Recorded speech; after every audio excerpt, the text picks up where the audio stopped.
ہمارے ساتھ زاہد صاحب ہیں ڈی جی خان سے، ان سے بات کرتے ہیں. جی زاہد صاحب السلام علیکم. جی سر جی وعلیکم السلام.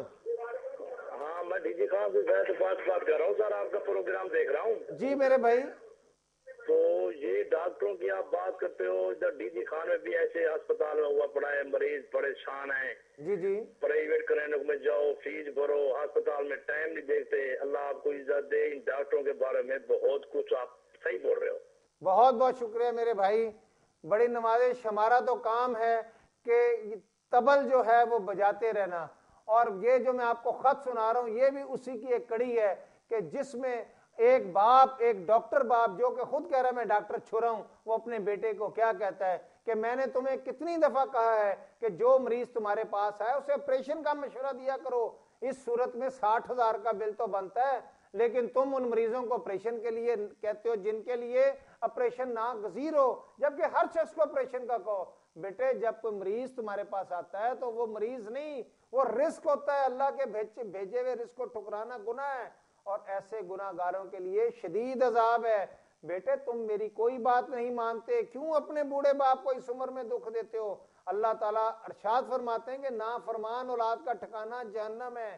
بیٹے یہ دنیا چند روزہ ہے، لہٰذا اپنی عاقبت خراب نہ کرو، اپنے باپ کا دل نہ دکھاؤ. میرا کیا ہے؟ اس طرح ایک ملٹی نیشنل فارماسیوٹیکل کمپنی کے ایک عہدیدار نے مجھے بتایا ہے کہ تم اپنے مریضوں کو اس کمپنی کی مہنگی دوائیاں لکھنے کی بجائے کسی اور کمپنی کی اتنی ہی مؤثر مگر سستی دوائیاں لکھ کے دیتے ہو. بیٹا اس دنیا میں کام ایک دوسرے کے تعاون سے چلتے ہیں. یہ کمپنیاں ہمیں یورپ اور امریکہ کے مفت ٹکٹ دیتی ہیں، نئی کار کی چابیاں دیتی ہیں، اور اس کے علاوہ اچھے برے وقت میں کام آتی ہیں. احسان کا بدلہ احسان سے دینا چاہیے. تم ان کے کام آؤ، یہ تمہارے کام آئیں گے. مجھے یہ بھی پتا چلا کہ تم شوگر کے مریضوں کو شہد اور کھجوروں کے استعمال سے منع کرتے ہو، جس سے کئی دیندار مریض تمہارے مذہبی معتقدات کے حوالے سے شک میں مبتلا ہو جاتے ہیں. بیٹے ڈاکٹر کا کام کسی مریض کے اعتقاد کو ٹھیس پہنچانا نہیں ہوتا. اگر کوئی شوگر کا مریض کھجوریں اور شہد شوق سے کھاتا ہے اسے کھانے دو، تمہارا کیا بگڑتا ہے؟ بلکہ ممکن ہے کہ اس کے نتیجے میں اسے شہادت نصیب ہو اور اس کا ثواب تمہیں ملے گا، کیونکہ یہ کم از کم وزٹ تو زیادہ کریں گے. تمہیں تو اپنی فیس سے غرض رکھنا چاہیے. انسان پاکستان میں خوب پیسہ کمائے اور جب مزید کمانے کی گنجائش نہ رہے تو امریکہ کی امیگریشن حاصل کر لے.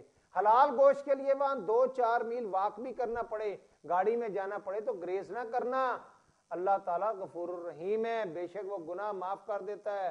تمہارے کلاس فیلو کو کم نمبروں کی وجہ سے پاکستان کی کسی میڈیکل کالج میں داخلہ نہیں ملا تھا، اور اس نے روسی زبان میں MBBS کیا اور پاکستان آ کے قبرستان کے ساتھ کلینک کھول لیا.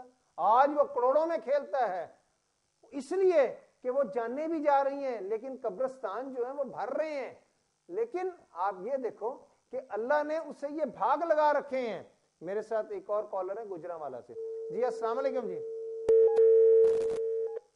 میرے خیال لائن ڈراپ ہو گئی. اللہ نے بھاگ اس لیے لگائے کہ وہ مرغی خریدنے جاتا ہے تو دکاندار پر اعتبار کرنے کے بجائے اپنے سامنے ذبح کراتا ہے، کیونکہ وہ جانتا ہے کہ بصورت دیگر تکبیر پڑھنے کی بجائے وہ دکاندار اپنے کسی دوست کی طرف منہ کر کے اسے گالیاں دے رہا ہوگا اور ساتھ ہنس رہا ہوگا. بیٹے تمہارے پاس جو مریض تم سے مشورہ کرنا چاہیں ان میں کئی کمزوریاں ہوتی ہیں، بغیر جیب ڈھیلی کیے ان کو واپس مت جانے دو. کیوں اپنے اور دوسروں کے رزق پر لات مارتے ہو؟ خدا کے لیے اپنی عادتیں درست کرو ورنہ یہ دنیا تم پر تنگ ہو جائے گی. تمہارا غمزدہ والد ڈاکٹر چھرا. یہ تھا وہ خط جو آیا تھا. تو ناظرین ہمارے ساتھ ایک کالر ہے، ان سے بات کرتے ہیں. السلام علیکم. جی جی وعلیکم السلام. جناب میں گجرات سے اقبال بول رہا ہوں. جی جناب اقبال صاحب. سر گزارش یہ کرنی ہے، آپ کا پروگرام بہت اچھا لگ رہا ہے اور ہمارے دل کی آواز آپ فرما رہے ہیں. یہ ڈاکٹر صاحبان کے متعلق جو آپ ذکر فرما رہے ہیں یہ بالکل ہم غریبوں اور مسکینوں اور مریضوں کی دل کی آواز آپ کہہ رہے ہیں کہ یہ یہاں گجرات میں ایک قاضی صاحب آتے ہیں، آرتھوپیڈک ڈاکٹر ہیں، لاہور سے آتے ہیں ہر سنڈے کو. جی جی. اور میں خود بھی گیا تھا وائف کو لے کر دکھانے کے لیے، اور صبح کا نمبر جو ہے نا شام کو ملتا ہے، اور کم سے کم 200 تقریباً 200 مریض وہ 200 250 200 سوا 200 مریض لیتے ہیں، اور تقریباً 1000 روپے ان کی فیس ہے. اور وہ لاکھوں روپیہ ایک دن کا کما کر چلے جاتے ہیں. کوئی ان کو پوچھنے والا ہے کہ وہ پیسہ جو ہے نا ایک دن کا لاکھوں روپیہ اس کا کتنا ٹیکس دیتے ہیں؟ نہیں ٹیکس تو دیتے نہیں, ڈاکٹروں کے لیے ممانعت ہے, ڈاکٹر سے ٹیکس جو ہے نا وہ وصول نہیں کیا جا سکتا. یہ ٹیکس تو غریب آدمی کے لیے, تنخواہ دار کے لیے ہے, ڈاکٹر کے اوپر تو کوئی ٹیکس لاگو نہیں ہوتا. سر میں ان کو لے کے وائف کو لے کے گیا تو ان کو گھٹنوں میں تکلیف تھی تو دکھایا تو انہوں نے ایک بات نہیں سنی کہ مریض کی کوئی بات بھی سن لے کہ بھئی وہ مریض کیا چاہتا ہے, اس کو کیا تکلیف ہے. انہوں نے فیس لی اور جناب خود ہی لکھ کے دوائیاں دے دی اور پھر کہتے ہیں ایکس رے کراؤ, اور 1700 روپے کا ایکس رے انہوں نے کیے اور اس کا کوئی یعنی فائدہ ہی کوئی نہیں ہے. نہ وہ پوچھتے ہیں چپ پیسے اکٹھے کر کے وہ چلے جاتے ہیں. بات ہی نہیں سنتے مریض کی کہ مریض کو تکلیف کیا ہے, اس کی دل میں کیا لے کر آپ کے پاس آیا ہے. میرے بھائی آپ نے بالکل درست کہا. اگر یہ ڈاکٹر پروفیسر حضرات جو ہے آپ کی بات سن لیں تو وہ ڈاکٹر چھرے والا حساب ہو جائے گا. میں نے ابھی ڈاکٹر چھرے کا آپ کو خط تو پڑھ کے سنایا ہے جو اس نے اپنے بیٹے کو لکھا ہے کہ دیکھیں جب تک ڈاکٹر چھرا اپنے بیٹے کو اس طرح کے خط نہیں لکھے گا تو اس کا بیٹا جو ہے وہ نیک نیتی سے کام کرنا شروع کر دے گا. اور آج یہ کوٹھیاں, گاڑیاں اور بڑی بڑی بلڈنگ اور بڑے بڑے اسپتال کہاں سے بنیں گے؟ اب میں آپ کو ان پروفیسر حضرات کے بارے میں بتانا چاہ رہا ہوں جو کہ لاہور میں ہی انہوں نے اپنا میڈیکل کا پروفیشن شروع کیا, یہی ڈاکٹر بنے اور پروفیسر بننے تک وہ لاہور کی سرزمین کو اس طرح چمٹے ہوئے ہیں جس طرح ان کا یہ کہنا ہے کہ ہماری پروفیشنل عمر ہو اتنی خدا, لاہور سے شروع لاہور پہ ختم. اس میں نام لینا چاہوں گا پہلے ڈاکٹر عطیہ مبارک, یہ اناٹومی کی کنگ ایڈورڈ میڈیکل کالج میں پروفیسر ہیں اور ان کی تاریخ پیدائش ہے 19 مئی 1953 اور یہ جب سے یہ ڈاکٹر تعینات ہیں یہ 28/11/1992 سے یہ لاہور میں ہی تعینات ہیں.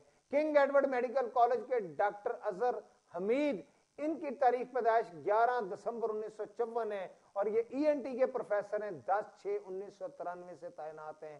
کنگ ایڈورڈ میڈیکل کالج کے ڈاکٹر معاذ احمد 7/9/56 ان کی ڈیٹ آف برتھ ہے اور کمیونٹی میڈیسن کے یہ ڈاکٹر ہیں پروفیسر اور 13/11/99 سے تعینات ہیں.